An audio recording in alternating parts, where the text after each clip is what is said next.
So welcome to the first webinar in this new series, PIQ, Intelligence for the Future. I'm Alison Jones, Director of Practical Inspiration Publishing. I'm host of the Extraordinary Business Book Club. It is very, very good to have you here. And the aim of these webinars is to explore how work is changing in these unprecedented times and give us the insights and the strategies and skills to help us navigate that transformation better. And we've got some brilliant practical inspiration speakers lined up over the coming weeks. If you have a particular topic that you think it would be useful for us to cover, if you have any feedback on how we can make these sessions even more useful, then it'd be great if you could drop me a line afterwards, alison@alisonjones.com. So a bit of housekeeping before I introduce today's speaker officially. Your audio and video should be off. Please do, if they're not, please do switch them off. And we'll keep it that way just to keep the bandwidth for Penny and to avoid random underwater sounds and distractions. You know how it is in a Zoom meeting.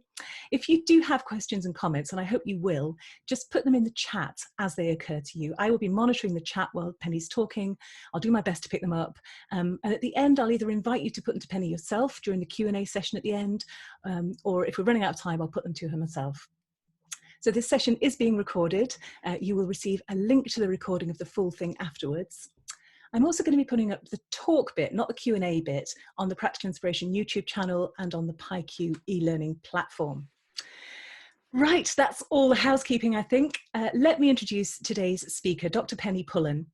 Penny is the author of several books, including Virtual Leadership, Practical Strategies for Getting the Best Out of Virtual Work and Virtual Teams, which was published by Kogan Page in 2016 and suddenly feels very, very relevant. And her forthcoming book, Making Workshops Work, will be published by Practical Inspiration Publishing in January 2021. She works with people in multinational organisations who are grappling with tricky projects, uncertain, with ambiguous requirements, stakeholders who need to be engaged, and virtual teams dispersed all around the world. And when they work with Penny, clients notice that communication, collaboration, clarity, commitment, connection, and confidence grow, and change doesn't seem quite as tricky as before. And up till a few weeks ago, I think it's safe to say that virtual leadership was something of a niche topic. It's rather gone mainstream now, and suddenly everybody is realizing the value of what Penny does. So we're very, very glad to have her here today. I'm going to hand over the screen to Penny now for her presentation. We're very much looking forward, Penny, to hearing your insights on running brilliant online meetings. Over to you. So hopefully you can see a slide. So virtual meetings, real engagement. So let's just quickly whiz through that. Now this is me. I thought it might be helpful to give an introduction, although Alison has done some of that. But probably the most useful thing you'll have in this entire webinar is this thing down here. You can turn your pointer in PowerPoint into a pen. And then you can actually draw on PowerPoint. And this is incredibly useful. You can choose the color as well. It comes up in red, but I'll change it to blue. It's slightly less gruesome. So a little bit about me. Generally, I work with tricky projects, and they're the ones that often have these big virtual teams. And as Alison was saying, until a couple of months ago, probably about 3 or 4 weeks ago, they were the people who were doing virtual stuff. And they were doing virtual because somebody maybe was in San Francisco, somebody else was in Sydney, somebody was in Singapore, and I was in UK, and we were all trying to work together. So I've been doing that for a while, and that's one element of this sort of tricky projects. Super. 20 years, almost 20 years working virtually. Tricky projects, probably a little bit more than that, and working all around the world. I came to work virtually in quite an interesting way. I wasn't expecting to be, but it was something that happened, something huge and devastating, a bit like what's happening now, that got me working virtually. I was about to run my first ever global program. It's very exciting. And I was going to fly out to spend 2 weeks in New York, kicking off the program with people from all around the world. Wow, my first ever program.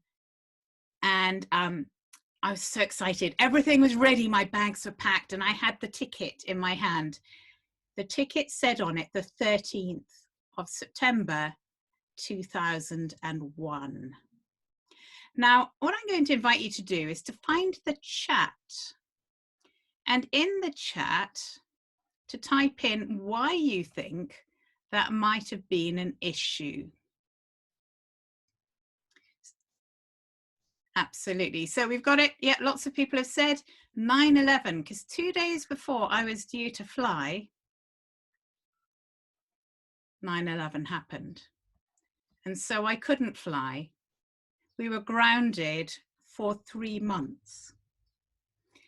Couldn't fly. That was it. And all of a sudden, I had to go into virtual working. I had to do things virtually. We didn't have quite as sophisticated things now, no Zoom at that point, but we did have video conferencing, very big clunky rooms in the corner of the big open plan office I worked in. And it generally was full of very senior people. So we used that. We used chat messages, and we did a lot of phone conferences. But we got through it. It worked. And I realized that this is something that I was quite good at and was interested in. And I've been working virtually and helping others to work virtually ever since. So now that some of you have found the chat, do go through. If you have any questions as we go through, please just pop them in there, and I'll use that as a way of tweaking what I'm doing, so that I can adjust to what you're interested in, not just what I'm interested in. So, yeah. So, right. This is the next book that I'm doing. The cover's just out through Alison's company, Making Workshops Work. I actually prefer the subtitle. I don't know what you think about this, but Creative Collaboration for Our Time. I did ask if we could swap it round. Alison said no. But Creative Collaboration for Our Time. How do we work together creatively, collaborating in this time now and in the time to come? Okay, lots of people saying Alison was right and others saying they like both, but yes. So that was good. That's what I'm writing at the moment. There are mind maps everywhere. There are piles of paper everywhere. And but really fascinating. And I'm thinking, how can we get this out to people quickly? Because this is what people need now in this strange time where we're working much more much more from home. I've got a teenage son downstairs trying to make sure he doesn't have long hair. So there may be screams of "Mom," although I have informed him that there's no opportunity for interruption. But how do we collaborate? How do we work effectively? Lisa's just come in saying collaboration is far more than a workshop. Absolutely. But how do we do things in workshops and otherwise? And I'm particularly focused on workshops in this book, although I think the creative collaboration could carry on for several books to come. Right, that's coming. And if you want to work, I'm thinking, how can I get these ideas out now? The book's coming out in January. I'm thinking maybe a podcast might be interesting, something that can get some of this out to people, get people involved in it, and get your input in as well for examples and so on. That'd be really good. So, but current book, and this is the latest one. It's the one that I published with Kogan Page, and they have done very nicely. They've done this coupon. So at koganpage.com, search virtual leadership, and that's the author discount. Yes, and for this one, I looked at virtual work as a whole, and today we're focusing in on meetings particularly. But to get meetings to be really good, you tend to have to do things around meetings as well. One of the most important things for meetings is to be really, really clear, really, really clear when you are starting them. So yes, make it clear up front, but also run through it at the beginning. So this is the magic 6. I can't take any credit for that. It was a client who said, this isn't a meeting startup template, Penny, that's boring. These are the magic 6 things you have to do. So yeah, this is something that I've used since 2007 and it still works. Most things I tweak instantly, but I haven't tweaked this one. So what are we here to do? We're here to explore engaging virtual meetings. Hopefully I'm modeling some of the things. One of them is this drawing on PowerPoint, having things that are moving. There will be a recording. Somebody's just asked me if there's a recording because their broadband is a little bit unstable. Okay, so what are we going to do once you've got the high level purpose? And this we are here to should be short, no more than about 7 or 10 words.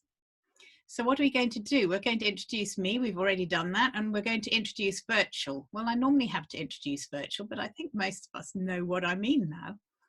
We're going to explore a little bit your challenges, because there's no point doing something that is completely unrelated to everybody. So I'll get some information from you. We will look at virtual leadership, because being a virtual leader will help your meetings to be much better and much more engaging. We will then look at specific things around meetings, and we will have a Q&A at the end, as well as going through. Just to be clear on the time, this is a time plan. We started about 5 past. I'm going to carry on until 20 to 2, where any sort of final Q&A questions will happen, and Alison will be asking those, and potentially perhaps unmuting people, which would be fun.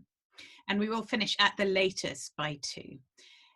Something that people tend to forget, these bottom things are what people tend to forget. So who's doing what is important.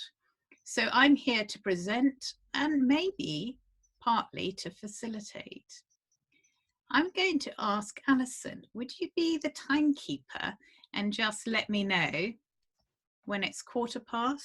Actually, Absolutely. Don't worry about 15:15, but 5:30. And all right, I'll come in with a bong at 5:30. And then 5 minutes before you want me to stop and go into the Q&A. That would be really helpful. Thanks, Alison. And I hope you're willing to be participants as opposed to just people watching. So participants rather than audience. That would be useful. As Ken says in the chat, giving people jobs in a meeting works really well, virtually and in real life. Absolutely. This is real life though. Even virtual. Give people things to do. The more you can give them to do, the less you have to do, and the less likely they are to go off and do their emails or check FaceTime or the latest news or whatever it might be. This one, how we work together, this is incredibly, incredibly important for virtual sessions. How we work together. So things like mute if not speaking. If you're in a big group like we are, is really helpful. What else helps? Yeah, say your name. So later on in the Q&A, when you're coming in with questions, say your name at the start. Now, it sounds really odd. It seems really odd at the beginning, but especially if you model it to the people in your session, then that's really good. So Penny here, my contribution is this. Would be helpful. The other thing that's really helpful for keeping people in your session is to poll the group. That means you agree with the group that you every 15 to 20 minutes will, in a random order, just ask everybody, how are they, or what's their question, or something along those lines. And then they know that at any point you could say, Alison, what do you think? And it's really interesting that you don't get the sort of questions of like, oh, could you just repeat that question? You know very well that somebody's completely oblivious except when they heard their name and then they tune back in. So poll the group regularly and let them know it'll be in random order. Yeah, okay. The final of the Magic 6 is what's next? Who's going to do what and when? And for this session, Alison is going to share the recording. And when? When, Alison, would you like to do that by? As soon as the Zoom recording is ready, I will be sending out, and lots of people. Yes, it will be absolutely, probably within an hour of the end. Today. Wow. Okay. I know, big commitment. But can you see that that's clear to everybody, that there's a recording and that it's coming out to you today? Ken is saying it works best for the stylus. Somebody's saying loving the pen and writing live, and lots of people are wondering what on earth I'm doing. So I have this graphics tablet. It's not a snazzy thing. It's 50 quid from Amazon. It was hundreds when I bought it years ago. But you'll see, as I move my stylus on the tablet, it moves around, and if I put it down, I can actually write. It's sold out on Amazon, this tablet. If you have a touch screen laptop, you can use that. If you have an iPad that you're presenting, or any other tablet that you're presenting from, I tend to say iPad as I have one myself, then you can use that. But writing on the screen really helps, and you can draw as well. And it just makes it a bit more human, which is probably the ultimate message of my session today. Remember the people in your group as well as yourself. You're all human, and that's so important. Okay, so what do we mean by virtual? I think everybody knows now, but would you believe it that I had to go through? What I would say is that when you go back to working with people, I would say treat things as virtual, and this is something that hasn't been done in general, is treat things as virtual if at least one person isn't there in the room. So if it's hybrid, don't do it with a whole lot of people in the room and other people remote. Everybody, make it a level playing field, have everybody the same. Okay. Right, let's move on much more rapidly than I used to. What about you? It would be really good to hear from you. What are your challenges? What are the key things that you're facing at the moment? Please type them into the chat. I'll watch it zooming through, and I'll use what you're saying to guide what I'm doing from now on. Penny, just while people do that, Yes. there was a really interesting question from Katie. The writing on the screen isn't quite sure how that might work if you're not using PowerPoint. And I know you weren't going to talk about the whiteboard, so maybe that's a good opportunity to do it. Yeah, so there are whiteboards as well. Pretty much anything will have the option. I'm sure Keynote and things like that will do as well, but there are also whiteboard features within things like Zoom. I'm not using the one. In fact, there's an annotate option up at the top of the screen, but I'm not going to use that. There's all sorts of ways of doing it. Let me just give you an idea of what's it like if you're using a mouse or a trackpad. So I'm just going to write. This is writing with my trackpad. So I'm having to concentrate. You can probably see from my face. And then this is writing with the pen on the tablet. So it is possible to do this even if you don't have that graphics tablet. Yeah. There are whiteboard in Teams, and there are whiteboard apps. You can also use drawing apps as well. Okay. Lots of people coming up with challenges and also having comments. So a few of the challenges coming through, that it's difficult to interrupt people if they're talking for too long. With that one, probably the agreeing how you're going to work together and agreeing what you'll do. Catherine's had to suddenly move virtual. Transferring face-to-face all day long along to virtual events.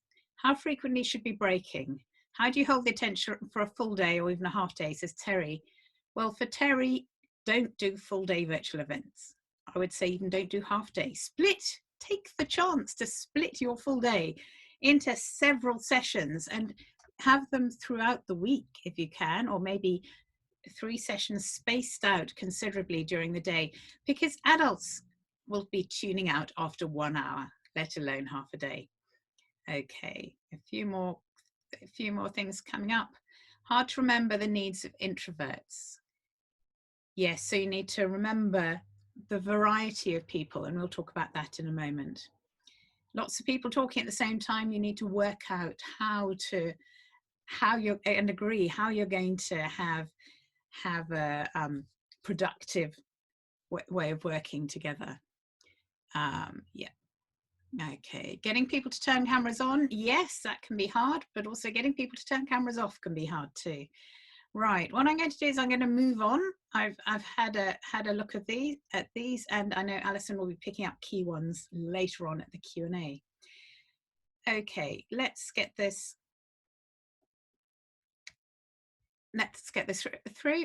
So as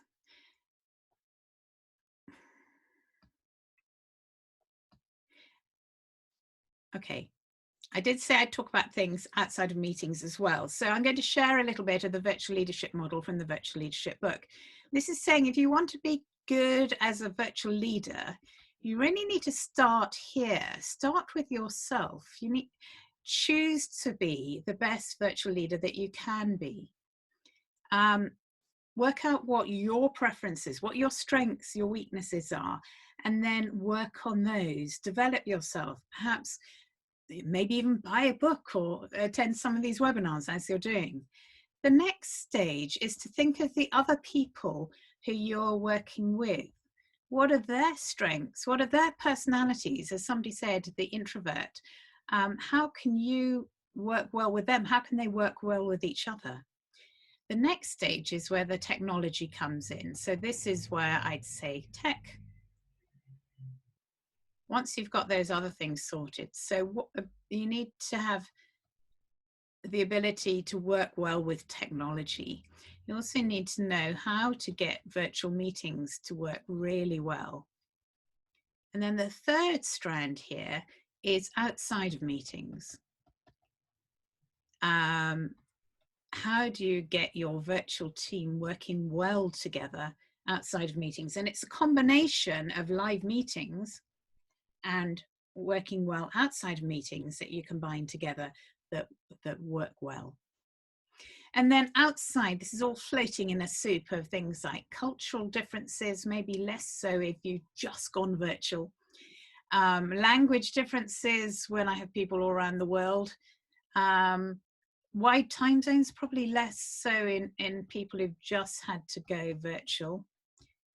Key thing I think that will come out more and more in this lockdown is generational differences. For example, I learned to type on a typewriter, you know, and you had to do this. And if you made a mistake, it was on the paper.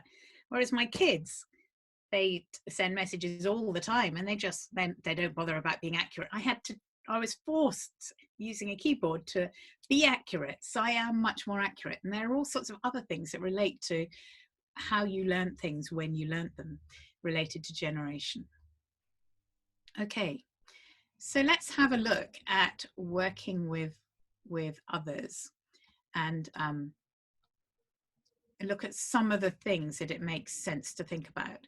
So first of all, what's your mindset in all of this?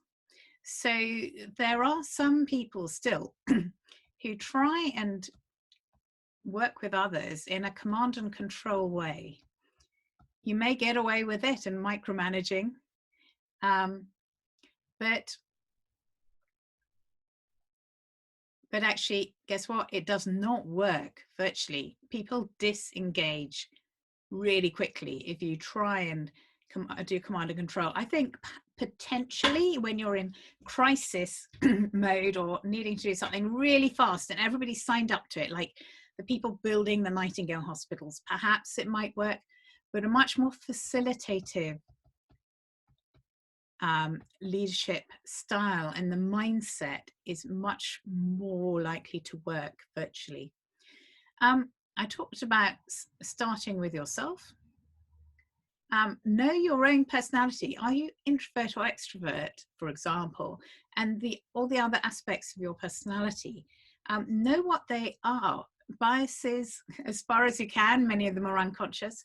What are your preferences? If you prefer speaking on the phone and all your team prefer something different, it might be tricky. So think about preferences. What are your strengths that you can bring to it? What are the weaknesses that other people can cover for you? And think about the others that you're working with. How can you work with their personalities and yours, of course? What about their biases, their preferences, their strengths, and how can their strengths overcome your weaknesses? Okay, let's move over to skills. I'm just going to move the Zoom chat out of the way. Some of the skills you need for virtual: listening, absolutely, probably the most useful. Yep, you need to have some handle of technology to be able to run things like Zoom. You need skills about engaging, and we'll talk about that in a moment. Organization, yes. Collaboration, all the standard job ones. There's some really interesting stuff, though, about identity. How do you create common ground? And when I was looking for this, I found a book called Cyber Connecting, which is by a lady called Priya Abraham. And let's move across to the next slide, where we can see her work. And you can see down here, the book's called Cyber Connecting. It is quite quite academic. So she's an anthropologist, and instead of studying tribes in Papua New Guinea or something like that, she studies people working virtually. That's the tribe she studies. And she has some really interesting ideas, and there's a particular one about your identity. Now, if I was in a room with all of you, the tangible aspects of my identity would be very strong. You could tell immediately my appearance. You could tell my ethnicity. Yes, you probably can from the picture. It's not quite as in your face, though, as if I was there live. You can tell my generation. You know that I'm slap bang middle of the age group.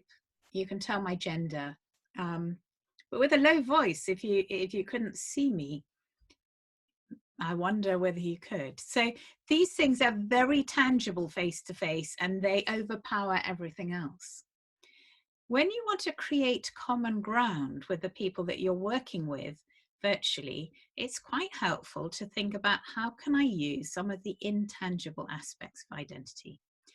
And these are the things that Priya has noted here. And we haven't got time, unfortunately, unless we extend massively to go into all of these, but I'm just going to pick a couple of things. Geopolitics. Let's not discuss Trump's approach to coronavirus, for example. It may be divisive, but you can certainly think about the geo in your group. Get everyone to look out the window. What can they see out of the window? Perhaps somebody can see snow-capped mountains in the distance. Perhaps somebody else can see, like I can, Victorian tiles and gables of the house opposite. And a beautiful sunny day. Something I use when I connect with people in the Middle East is this one, lifelong learning. The business analysts I work with in the Middle East are very, very interested in lifelong learning, the books you've read, the courses you've done, the MOOCs. And so that's something we discuss quite a bit when we're together. And that builds connection and common ground. Once you've got that common ground, it makes it so much easier. Penny, just dropping in to say it's 1:30. Thank you very much, Alison. Right, so now this is where we start thinking quite a bit about meetings. So this is quite a useful 2x2 grid. These ones up here, same place. This is in person, so you're in the same room, the sort of meeting we can't have at the moment, but that would be in this box. Different time, same place, something like a poster outside on a wall, outside a canteen. But we can't use those now, so let's have a look at the bottom half, which is the interesting stuff. It's different place, that's what we are now at the moment, remote. So, same time, different place. Is a bit like this session. So a webinar. We're all here at the same time. There are some people who can't make it though. So they will be taking part in this via a recording, which they can look at whatever time they want to, whenever it suits them. So some other things, think when you're doing your virtual sessions, think about how you can combine these things. Often they call this synchronous and then asynchronous. How can you combine these two things? Don't try and do everything in here. You will go mad. Well, maybe that's a slight exaggeration, but it's been happening to me over the past few days. I've just spent far too much time sitting in front of a screen with other people in little boxes, and it's draining. So how can you combine things with what happens at the same time, what happens at different times? So this could be things like phone calls, audio conferences, video conferences, screen sharing, all that stuff. Over here, you actually have post, email. Don't use email too much, but things like shared repositories where you can share stuff and access it. So maybe you can send something out for people to look at beforehand. And then there are things that work across. So things like Microsoft Teams has live, but also can share things that you can work on. Discussion boards and things like that are useful over here too. Okay. So any questions or comments about technology options, please pop them in the chat now. I know that Lynn was wanting you to just recap on the name of the graphics tablet, I assume, that you're using. This thing, yes, it is Wacom Intuos, and it's sold out on Amazon, probably because I've been talking about how wonderful they are. There are other ones that are much cheaper, but I've never used them, so I have no idea whether they're any good, but there are some still in stock. Essentially, it's like a mouse. It's just a more precise mouse. Okay. Right, I'm moving on. We've talked about these complications, so I'm going to move on. This is the key thing, I suspect, for most people here. Engaging people. What works? Well, something you might not have expected me to say is the narrative form. When you tell things as stories, as opposed to just putting things in lists. So I'm going to ask you a question, because earlier on I used this. And let's see, who can remember the date on my ticket? Please send it to me privately, please, in the chat. What was the date on my ticket when I was meant to be flying off to New York? Aha, lots and lots of answers, and all of them are precisely correct. Ah, there's one that isn't. Yeah, 2 days before 9/11. No, 2 days after 9/11. 2 days before I was going to fly, 9/11 happened. So it was the 13th of September, which practically everybody got right. Yep. Well placed glass of water. And how hard was it for you to remember that 2 days before I was due to fly, that 9/11 had happened? Almost everybody got it right. One or two didn't. It wasn't hard, Ken says. So interesting.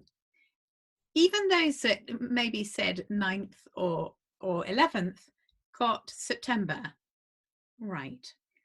And how hard was it to remember that? Not hard at all, because with stories, it hooks people in.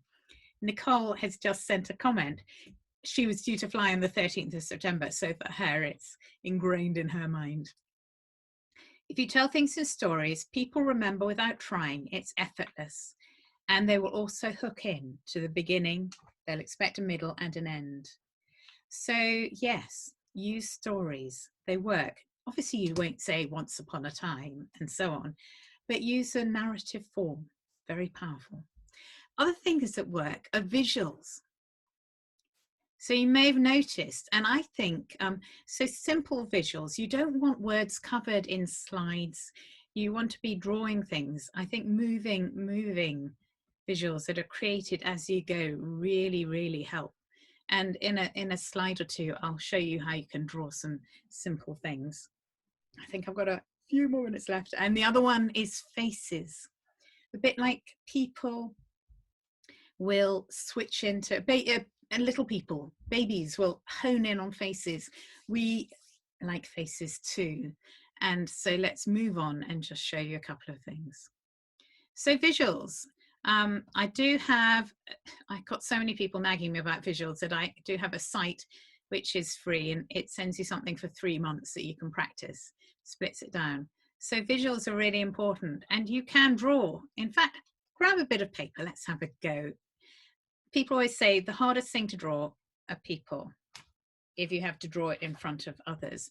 So just have a go at drawing a little squiggle, because there are ways of drawing squiggles. In fact, draw 3, and let's turn them into people. These are fail-safe people that actually look reasonable. Add a head. You don't need a neck, just a little space above. And then you can have some legs and some arms. Look, it really quite looks like a person. So with this person, let's have them with their hands in the air. And perhaps they are jumping, maybe. What about this person? You can represent all sorts of things. Let's have them riding a bicycle. As long as you just draw the essence, you can always add a word underneath to help. As long as you just draw the essence, you don't need to add in eyes, nose, mouth, ears. You can communicate. And there you are, there's a tip for you. Hope you like that. Here's something else that works. Do you remember I said faces? I used this years ago. In fact, this comes from Stephen Thorpe down here in Auckland. He's doing his PhD in the use of narrative in online connection and the power of narrative in online connection, which is brilliant. So yeah, and we had meetings, and here, this is me 15 years ago. We had our meetings, I think they were audio calls only, and it was 10 o'clock at night for me. For John in the Netherlands, it was 11 p.m. and Chris was always having his breakfast when we started our sessions in Singapore. So this sort of idea of a map, maybe you're not geographically spaced, maybe that's not the key thing, but can you have a map or something, a picture of everybody in your team that you work with? Can you create that? Can you then print it out and color it, maybe laminate it so you have something tangible to remind you of everything else? Okay, super. These are really powerful. You may just think, oh, it's just pictures, but it makes a difference. It helps you to remember all those quiet people. Remember those introverts right at the beginning. Yep, somebody mentioned, how do you care for introverts? Make sure you don't forget them, and this is one way of doing that. Okay, something that I can offer is this site, Virtual Working Summit. It's something that I put on once a year. It's free, it's a virtual conference. I've been running these since 2010. If you'd like to, you're very welcome to sign up for the next one. And if you put in something down here, you can see it's got PIQ. That just means that I'll know that you are part of this, and I can actually answer your questions straight away. So if you've got any other questions that don't get answered shortly, I know we're coming up to the question and answer time, then that's there for you as well. Yep. Okay, lots of questions coming in for that Q&A. So virtualworkingsummit.com, if you're interested, there are always 5 speakers and it's all founded on people's questions coming in. So I hope we're just about at the right time, Alison. You are spot on. For questions. Fantastic. I think we have managed to cover all the questions there. There may well be more, and perhaps you could send them through, but it sounds as though people got a huge amount out of that, which I'm not at all surprised about. But yeah, we are pretty much out of time now. So on behalf of everybody, thank you so much, Penny. I think we've all learned a huge amount today. And it's very good to know that we're going to be making the world better, one online meeting at a time from now on, because goodness knows there are enough of them. Yes. So a few final words from me.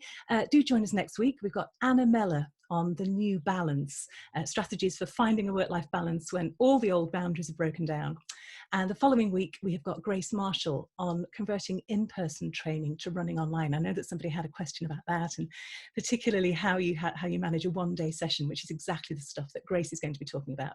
She's a productivity ninja working with Graham Alcott, and all the stuff that they said they could never run virtually, suddenly they're running it virtually. So if you have any other thoughts on tactics, strategies, issues that you'd particularly like us to cover in this series, then just drop me an email, alison@alisonjones.com. And of course, if you'd like to explore becoming a practical inspiration author yourself, I'd love to hear from you. We are very proud to be publishing partners with people like Penny, leaders in a wide range of fields, and you can find out more about us at practicalinspiration.com. And then just one final point, which is that Penny is actually a previous winner of the 10-day business book proposal challenge. A long time ago. A long time ago now. This book has been in gestating for a good old while. But I'm running that course again this month. We start on the 20th of April. So if you have an idea for a business book, if you'd like to take it forward, perhaps you have a bit of time on your hands suddenly, and if you'd like to perhaps win a publishing deal, all expenses paid, then do sign up for that. I will put a link in the email that you will receive shortly with the link to the recording of this webinar, together with a discount code for that. Do you want to say anything about the proposal challenge, Penny? It was brilliant. I did the very first one, and at that time it was free, and I couldn't believe it. I can see why you charge. I think you still charge hardly anything for it. I had an idea, and I think I'd written it on paper, and it's about 5 words.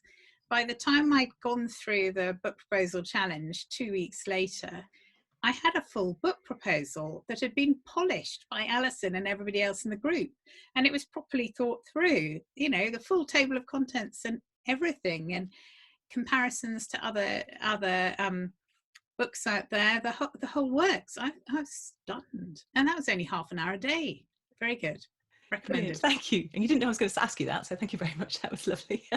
It is. I think it's great, but then I would say that, so it's nice for people to hear it. Yeah. Yeah. I remember Tony Llewellyn saying that it took him 6 months to do his first book proposal, and he did his second 2 in 10 days, so, which was quite cool. So that really is it for today. Thank you so much for joining us. Thank you, Penny, for a very practical and inspiring talk. And I hope to see you all back here next week for another PyQ webinar.